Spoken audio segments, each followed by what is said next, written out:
Hi అండి. Hello నమస్తే. ఈరోజు ఆఖరి శుక్రవారం కదండీ! అలాగే మా హస్బెండ్ బర్త్‌డే కూడా అయ్యింది. అందుకని అమ్మవారికి చీరిచ్చి కట్టిపిద్దామని అనుకున్నాము. సో, ఎవరైనా ఇచ్చేసి ఉంటారేమో అని టెన్షన్ పడ్డాము. కానీ లక్కీగా అవకాశం మాకే ఇచ్చారు అమ్మవారు. చాలా హ్యాపీ అనిపించింది. థర్స్‌డే ఈవినింగ్ చీర పట్టుకొని వెళ్తే మార్నింగ్ ఎర్లీగా రండి అభిషేకం చేసుకుందురు గానీ మంచి పూలమాల తీసుకొని రండి అని చెప్పారు. సో, మా హస్బెండ్ మార్నింగ్ వెళ్ళి అభిషేకం అది చేసుకొని వచ్చారు. చాలా బాగా జరిగింది. ఇంక ఈరోజైతే నైవేద్యంగా పెట్టడానికి నేను కట్టె పొంగల్ చేశానండి. వరలక్ష్మి వ్రతం రోజు ఆల్రెడీ 9 నైవేద్యాలు అవి పెట్టేశానని ఈరోజు కట్టె పొంగల్ చేశాననమాట.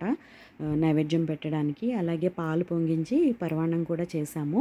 ఇంకా పుట్టినరోజు అప్పుడు మా ఇంట్లో ఏంటంటే ఎవరి పుట్టినరోజైనా కూడా పూర్ణం చేసి వాళ్ళకి తినిపిస్తామన్నమాట. అందుకోసం పూర్ణం కూడా చేశాను నేను. పూర్ణం ఏంటంటే ఇది మనం బొబ్బట్లు, బూరెలకి చేసుకునే ఆ శనగపప్పు పూర్ణమేనండి.